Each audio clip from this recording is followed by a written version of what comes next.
What's going on, everybody? It is your boy Zamboni. I'm an herbalist and astrologer, and it is time to talk about the astrology of the week ahead. Thank you so much. As always, thank you so much for being here. Thank you for sending me a tip via Venmo, Cash App, PayPal. I really cannot tell you how very, very helpful that is. Thank you so much every time. Thank you, thank you, thank you. Thank you for joining the Patreon, where you can get tips on how to elect auspicious beginnings for your project, as well as Astro Basics course and all this. Thank you for being here. Thank you for leaving a comment talking about the things that resonated for you in this video. Let's talk about the astrology for the week ahead. So this week we are going to see the pace is going to pick up in a fairly major way. There's a couple of things that are going on here that are important. First is we're going to see Mercury moving from Taurus into Gemini. Woo! All right. I've been waiting and waiting and waiting on this Mercury. This Mercury has been very uncomfortable for a long period of time. This Mercury, with this retrograde and then moving back into Taurus and then being square Saturn and conjunct Algol and conjunct the North Node. It's just been a very uncomfortable Mercury for a long time. So it was a difficult retrograde, had a lot of miscommunications and delays, just like difficult stuff as far as the Mercury is concerned, right? Now moving into Gemini, Gemini is a sign that is ruled by Mercury. So Mercury is going to be at home, comfortable, moving direct, moving forward, moving quickly even. And then not only that, but making a sextile to Jupiter in Aries as well. So Jupiter does well in Aries. Jupiter is fine in Aries. Jupiter does well in the fire signs generally. Jupiter is also in Aries, present with the ruler of Aries, which is Mars. So this is just going to add more fuel to that Aries kind of like excitement or energy. So Jupiter, whose job it is to say yes to things, to affirm or confirm things, Jupiter is going to be in a sextile relationship with that Mercury in Gemini. So Mercury is super comfortable. Jupiter is fairly comfortable. There's a lot of say yes energy here when it comes to all of the Mercury things. So, if you've been having difficulty with Mercury stuff, you've been having difficulty with transactions or transportation, again, always, always, always, we want to think that our trans words are Mercury words, right? Trans meaning from here to there, in the transition in between liminal space that is associated with Mercury. And so if you've been in that space, in that liminal space in some kind of way, transportation, maybe your car broke down or some bullshit like that. What's up? Maybe you ran into some miscommunications with somebody and maybe somebody's feelings got hurt about that or something like that. That always happens in a Mercury retrograde. Or maybe something got delivered to the wrong place or these kinds of things, right?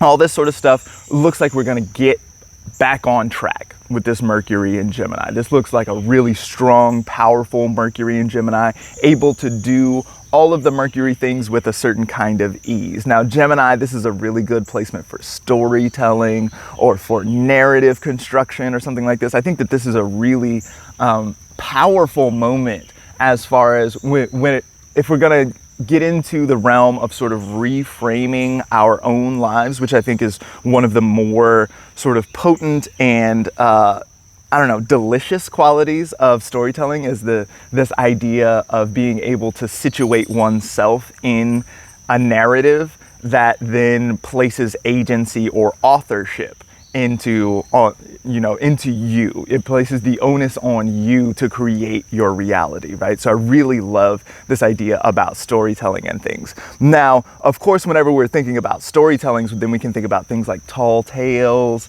and maybe exaggeration, right? So Mercury sextile to Jupiter is definitely Mercury in Gemini. Mercury in Gemini is always going to be a little funny about facts, right? It's going to maybe contest the idea of facts. Ursula Le Guin said that all truth is local, right? And so if you can dig in there, then you can be like, well, what even am truth and all this sort of stuff, right? So Mercury in Gemini is not necessarily beholden to objective reality, right? That's part of what narrative is in the first place. It's a very subjective, from the viewpoint of a particular narrative or narrator. Even if the narrator isn't one character, that narrator has a perspective in it, and the story is necessarily told from that perspective, right? So Mercury in Gemini is not necessarily going to be super, like scientific, or it's not going to be super like concerned with data. Mercury in Gemini loves data, like more data, right? But more information is not necessarily clarifying, right? And then Jupiter, put that in a sextile relationship with Jupiter, and this is like saying yes to all the things, like doing the most, right? So you'll want to keep an eye, and then also Mercury in Gemini is in a square relationship to Neptune in Pisces. It's not a close square at this point. Pisces, or Neptune, is at the end of Pisces, and so Mercury is going to take a little while to catch up to that point. But that whole sign square is something to be aware of. And so if we're looking into narrative and storytelling for oneself, and we're thinking about fantasy, or right, because for a little while we've been thinking about Venus and Taurus, and Venus and Taurus is hanging out with Uranus and thinking about things that I like that I maybe shouldn't tell anyone about, or things that I like that I maybe didn't realize that I liked, or right. So there's this like unexpected desire component that goes along with Uranus, Venus in Taurus, right? So, and narrative can be a way of sort of like engaging that and exploring that, and all this sort of stuff, right? And then Jupiter is going to be like, yeah, let's do that. Let's see what's going on here. So we definitely can see, especially from a personal perspective, this looks very powerful for generating one's own narrative. On the sort of like collective level, or maybe dealing with someone else's story, be aware that, like there's the tall tales may be going on, exaggeration may be going on, so just be aware of that, and maybe take that with a grain of salt. This energy is very excitable, especially since we have, on Tuesday, we've got the full moon in Sagittarius as well. Sagittarius is a sign that is ruled by Jupiter. So we're going to be looking at that Jupiter for things. And then the sun is in Gemini, which is ruled by Mercury. And so I really like this full moon, honestly. This full moon we've had a lot of difficult lunations. The last new moon in Gemini was Mercury was square to Saturn. This full moon in Sagittarius, Mercury has now moved into a trine relationship with Saturn. The sun is exactly trine to Saturn. The moon is exactly sextile to Saturn. We like a soft aspect for being a little softer or easier to deal with. A hard aspect is a lot of times super activating. It can be very active, or stuff happens under a square or an opposition. Stuff happening is not necessarily fun, right?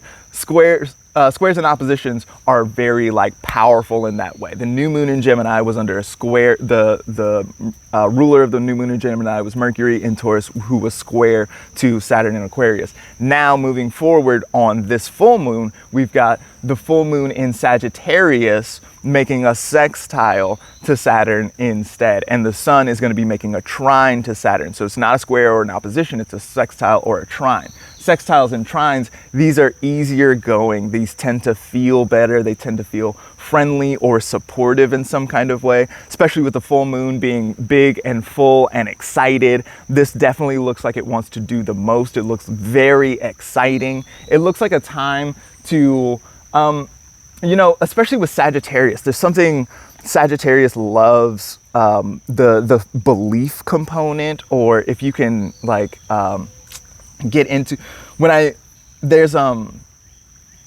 something really faithful or excited about the good news that Sagittarius is really into. If you were the Picatrix recommends, if you're going to do a Jupiter piece, and Jupiter rules Sagittarius, if you're going to make a Jupiter talisman, then dress up like a Byzantine Christian. The Byzantine Christians of that era of the 11th century, those were the people. Think about Jehovah's Witnesses. They are so excited to tell you the good news. I'm going to go and knock on all the doors. Can I tell you about how great it is? Right? This is how the full moon in Sagittarius, especially with Jupiter in Aries with Mars, which wants to go, and Jupiter in a sextile relationship with the ruler of the sun as well. This looks like it wants to sort of spin up and turn into a lot of things. Looks like a good party sky. Doesn't necessarily look like the kind of thing. Also, this at the end of Sagittarius like this, we're going to see a square to Neptune in Pisces also. This might feel ephemeral in some kind of way. It might feel like it's sort of like leaving in some kind of way.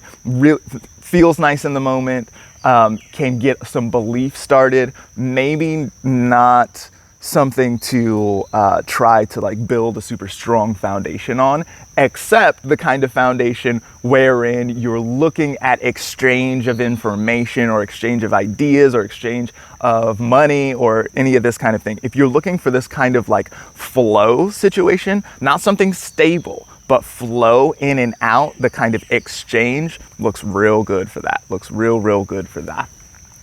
Now, that's not the only thing that's going on. That's the part that feels good. The other thing that's happening here is we've got Venus in Taurus square to Saturn.